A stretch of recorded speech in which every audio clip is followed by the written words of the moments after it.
I believe I was more shocked and intimidated. However, the announcement was short, less than 3 minutes. However, it defied decades of expectations.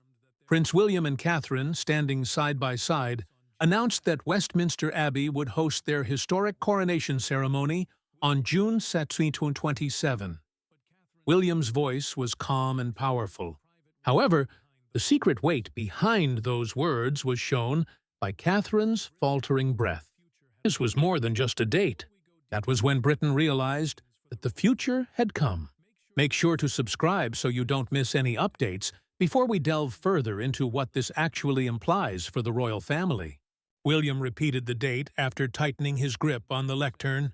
His refusal to speak out loud was exposed by that little delay. 74 years after Queen Elizabeth II's coronation on June 2nd would connect the new reign to the Queen, whose lengthy tenure had defined modern royalty. At the past, a son would go beyond his father at Westminster Abbey, the historic church where British kings are crowned. Pride filled Catherine's eyes as she observed him, yet beneath her composed demeanor, grief was visible. She was aware that the crown would do more than just rename them. It would change their marriage, restrict their privacy, and cast George, Charlotte, and Louis in a more negative light. The princess had been with William for weeks, in secret meetings with Charles and key constitutional experts, and the Archbishop of Canterbury, the head of the church who usually performs coronations. The cameras ceased. There was silence in the room. Turning to face his wife, William asked in a voice that was nearly too quiet to be heard. Catherine reached for his hand and said, "Are you ready?" "We have to be," she replied. The prince maintained eye contact with her, realizing that bravery did not imply fearlessness for either of them. From a private chamber at Clarence House, Charles heard the same remarks. The monarch lowered his spectacles, gazed at the silent screen, and remained mute. The statement was made possible by his official decision to abdicate the throne. However, hearing the date announced in public turned a private pact into unchangeable history. A sealed coronation file lay next to him, the official set of plans that controlled the succession, ceremonial, and transfer of royal power. At last, Charles unlocked it. A date had been manually written beneath a line that had been crossed out in black ink. The first option had not been June 2nd. Prior to William's need for an earlier transition due to a confidential disagreement, the initial ceremony was scheduled for months later. No advisor was aware of the depth of the disagreement. A date had been set for the country. However, behind the composed statement were 4 individuals whose loyalty was going to be put to the test and whose personal sacrifices had made that moment possible. A family is compelled to give up something that the public will never see behind every coronation. While his father is still living, William must inherit. Catherine must ascend to the throne while defending kids who are already under international scrutiny. Camilla must confront a future in which her power ceases the moment another woman ascends to the throne. And Charles must dismantle the organization that shaped his whole life.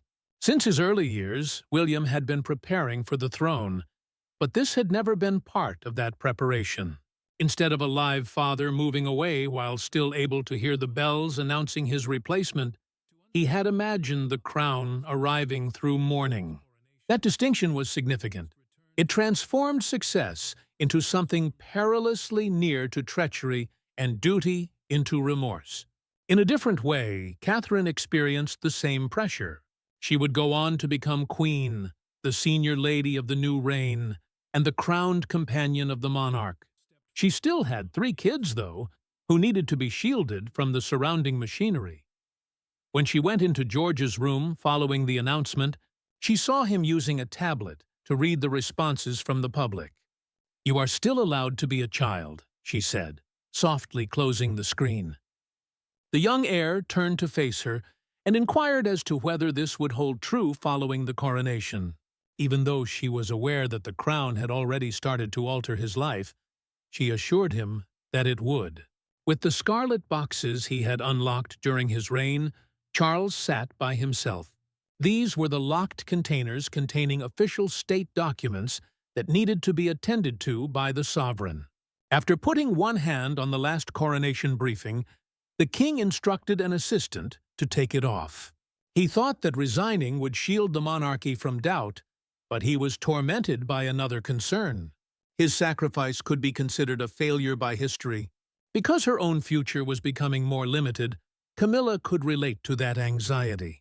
While pouring tea for Charles at Clarence's mansion, she questioned whether William had actually chosen June 2nd. The king did not respond right away. She was sufficiently informed by that quiet. She understood that her power would cease as soon as Catherine was crowned, and the date had come about as a result of pressure rather than full agreement.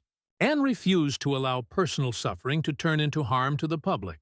The Princess Royal cautioned her brother that obvious hesitancy may undermine both reigns at a family session that was videotaped by the private secretary.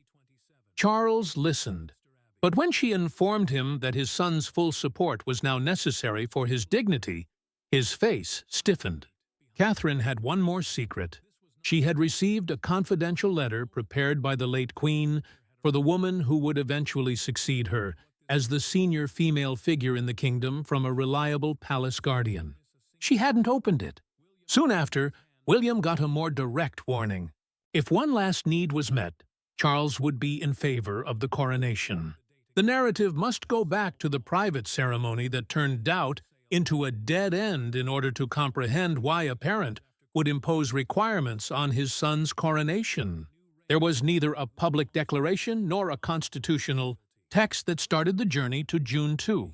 It started during a private service at St. George's Chapel when William moved forward without being told, and Charles missed an important ceremonial movement. Every senior royal knew the truth as father and son stood under the same vaulted ceiling for 12 silent seconds. Before anyone could acknowledge it, the crown had already started to move. For months, May had struggled to keep up the pace required of a sovereign. Even when fatigue followed him back through the palace doors, he persisted on opening state papers, going to formal audiences, and participating in ceremonies. William had discreetly taken on more of that load by attending more constitutional consultations, investitures, briefings, and diplomatic events. Constitutional consultations are private discussions about the legitimate responsibilities of the monarchy, whereas investitures are official ceremonies in which honors are awarded in the monarch's name. In addition to protecting his father, each responsibility the prince took on made the handover of power seem more genuine. A closed order garter rehearsal at St. George's Chapel was the breaking point. The ritual of the ancient order, which is the oldest and highest order of chivalry in Britain, relies on exact movement, timing, and status. Charles arrived at the designated location and paused.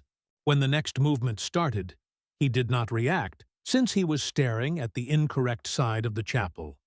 William moved to stand next to him, muttered the right command, and finished the move. Before the disruption could reverberate throughout the room, Anne quickly gestured for the musicians to resume. Charles did not turn on his son until they arrived at the vestry. The clergy and ceremonial participants utilized a tiny private chamber, but it did not shield them from the rage in his voice.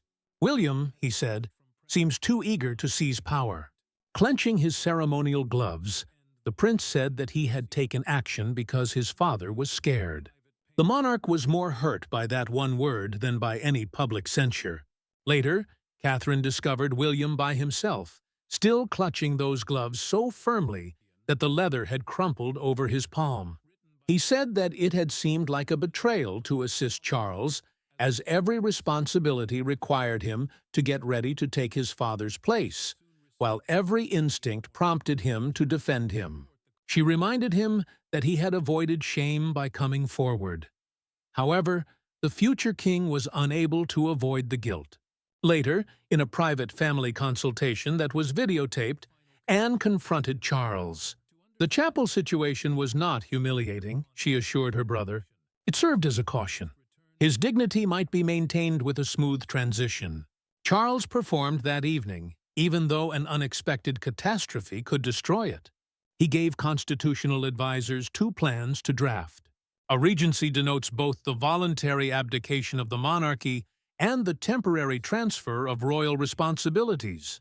After obtaining a private security and health evaluation, William objected to the postponement of the initial autumn 2027 coronation date. On June 2nd, the king finally agreed. However, he insisted that one contentious moment be eliminated from the event. Without advisors, cameras, or ceremonial security, father and son would soon be in the same room as a result of that desire, and neither man would emerge unaltered. There were no shouted voices at the start of the altercation. The coronation order of service rested between William and Charles, who were seated at opposite ends of a large table. Black ink had been used to cross out one paragraph. It had to do with when the old monarch,